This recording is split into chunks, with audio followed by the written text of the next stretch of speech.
नमस्कार। भारत के ताज़ा तरीन जीडीपी आंकड़े सामने हैं और हेडलाइन है 7.8% की ग्रोथ। लेकिन असली कहानी इस नंबर के पीछे है, एक बुनियादी बदलाव की हम अर्थव्यवस्था को मापते कैसे हैं। तो चलिए आज इसी रिकैलिब्रेशन की गहराई में उतरते हैं। तो आंकड़ा है 7.8%। ये है वित्त वर्ष 2026 की तीसरी तिमाही के लिए भारत की जीडीपी विकास दर। ये एक बहुत मजबूत आंकड़ा है, कई उम्मीदों से बेहतर, जो भारत की आर्थिक गति को साफ-साफ दिखाता है। लेकिन जैसा कि मैंने कहा, ये एक मजबूत नंबर तो है, पर असली कहानी इसके पीछे है। और इस पूरे विश्लेषण का जो फोकस है वो इस बात पर है कि ये नंबर आया कहाँ से, इसे मापा कैसे गया, क्योंकि आप जानते हैं यहीं से भारत की आर्थिक कहानी का एक नया अध्याय खुलता है। तो ठीक है, चलिए शुरुआत करते हैं। सबसे पहले इसी हेडलाइन आंकड़े को समझते हैं और इसके तत्काल महत्व को जानते हैं। तो ये जो 7.8% की ग्रोथ है, ये भारत को दुनिया की बड़ी अर्थव्यवस्थाओं में सबसे आगे रखती है। ये आंकड़ा इस बात का सबूत है कि वैश्विक अनिश्चितताओं के बावजूद देश की घरेलू मांग और आर्थिक लचीलापन कितना मजबूत है। चलिए अब उस बड़े बदलाव की बात करते हैं जिसने इन आंकड़ों को एक नया आयाम दिया है। ये है संशोधित जीडीपी सीरीज और आधार वर्ष यानी बेस ईयर में हुआ बदलाव। तो हुआ ये है कि एक दशक से भी ज्यादा समय के बाद जीडीपी की गणना के लिए आधार वर्ष को 2011-12 से बदलकर अब 2022-23 कर दिया गया है। और देखिए, ये कोई मामूली तकनीकी बदलाव नहीं है, ये हमारी अर्थव्यवस्था को मापने के तरीके में एक बुनियादी बदलाव है। तो एक सवाल जाहिर तौर पर मन में आता है ना, कि इस बड़ी स्टैटिस्टिकल ओवरहॉलिंग, इस सुधार की जरूरत अभी क्यों पड़ी? इसके पीछे कई ठोस कारण हैं। सबसे पहले, अर्थव्यवस्था में जो ढांचागत बदलाव आए हैं उन्हें बेहतर तरीके से पकड़ना। दूसरा, नए और ज्यादा भरोसेमंद डेटा स्रोतों को शामिल करना।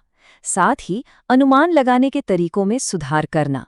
और आखिरकार आर्थिक तस्वीर की सटीकता को बढ़ाना। तो चलिए अब थोड़ा और अंदर झांकते हैं, उन तकनीकी लेकिन बेहद जरूरी सुधारों पर नजर डालते हैं जो इस नई सीरीज को ज्यादा सटीक और प्रासंगिक बनाते हैं। इस नई सीरीज के केंद्र में एक बहुत ही महत्वपूर्ण कॉन्सेप्ट है, डबल डिफ्लेशन। ये एक बड़ा मेथोडोलॉजिकल अपग्रेड है। आसान शब्दों में समझें तो ये मेथड सिर्फ फाइनल प्रोडक्ट की कीमत से महंगाई का असर नहीं हटाता, बल्कि उस प्रोडक्ट को बनाने में जो इनपुट यानी कच्चा माल लगा है उसकी लागत से भी महंगाई को एडजस्ट करता है। नतीजा, हमें ग्रोथ की कहीं ज्यादा सटीक तस्वीर मिलती है। और इस सटीकता को और बढ़ाने के लिए अब नए हाई फ्रीक्वेंसी डेटा सोर्सेज का इस्तेमाल किया जा रहा है, जैसे कि जीएसटी डेटा, वाहनों के रजिस्ट्रेशन के लिए ई-वाहन पोर्टल और हमारे अनौपचारिक क्षेत्र के लिए बेहतर सर्वे। ये सब मिलकर अर्थव्यवस्था की नब्ज पर एक ज्यादा मजबूत पकड़ देते हैं। तो ये नया बेहतर तरीका अर्थव्यवस्था के अलग अलग सेक्टर्स यानी क्षेत्रों के प्रदर्शन को कैसे दिखा रहा है? आइए अब सीधे आंकड़ों को देखते हैं। तो आंकड़े साफ तस्वीर दिखाते हैं कि तीसरी तिमाही की ग्रोथ को रफ्तार कहां से मिली।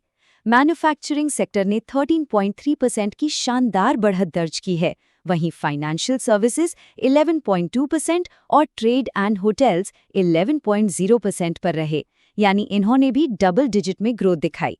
दूसरी तरफ कृषि और खनन जैसे क्षेत्रों में थोड़ी नरमी दिखी है। और मैन्युफैक्चरिंग सेक्टर का प्रदर्शन तो खास तौर पर ध्यान देने वाला है। सोचिए, ये लगातार 5वीं तिमाही है जब इस सेक्टर ने डबल डिजिट यानी दोहरे अंकों में ग्रोथ दर्ज की है। ये हमारे औद्योगिक क्षेत्र में एक मजबूत पुनरुत्थान का साफ संकेत है। यहाँ एक और जरूरी बात समझनी होगी। इस नई मेथोडोलॉजी के तहत सिर्फ मौजूदा नहीं बल्कि पिछले आंकड़ों को भी संशोधित यानी रिवाइज किया गया है। जैसे वित्त वर्ष 26 की पिछली तिमाहियों की ग्रोथ रेट को एडजस्ट किया गया है ताकि हमें एक ज्यादा सुसंगत, एक कंसिस्टेंट हिस्टोरिकल पिक्चर मिल सके। चलिए अब अपने अंतिम खंड की ओर बढ़ते हैं, जो इस संशोधित दृष्टिकोण और भविष्य के अनुमानों पर केंद्रित है। इस पूरे रिकैलिब्रेशन का एक सबसे बड़ा नतीजा ये है कि पूरे वित्त वर्ष 2026 के लिए विकास के अनुमान को ऊपर की तरफ रिवाइज किया गया है। 7.5% से बढ़ाकर अब ये 6.5% कर दिया गया है। ये अर्थव्यवस्था में एक मजबूत अंदरूनी गति का संकेत है। और अगर हम आगे की बात करें तो इन नए और ज्यादा मजबूत आंकड़ों के आधार पर चीफ इकोनॉमिक एडवाइजर ने अगले वित्त वर्ष यानी FY27 के लिए भी ग्रोथ आउटलुक को 7% से 7.5% की रेंज तक बढ़ा दिया है। ये एक काफी विश्वास से भरा हुआ नजरिया दिखाता है। और एक्सपर्ट्स भी इस बदलाव के महत्व को समझ रहे हैं। बंधन ग्रुप के मैनेजिंग डायरेक्टर अरविंद अग्रवाल का कहना है, और मैं कोट कर रहा हूं, ये भारत को प्रमुख अर्थव्यवस्थाओं में सबसे आगे रखता है। इससे भी महत्वपूर्ण बात यह है कि ये मजबूत निवेशक रुचि के लिए माहौल तैयार करता है। साफ है, इससे निवेशकों का विश्वास और बढ़ेगा। तो आखिर में सवाल ये है कि ये सब हमें कहाँ ले जाता है? ये जो पूरा स्टैटिस्टिकल रिकैलिब्रेशन हुआ है, ये भारत के आर्थिक भविष्य के लिए क्या संकेत देता है? तो संदेश बिल्कुल साफ है।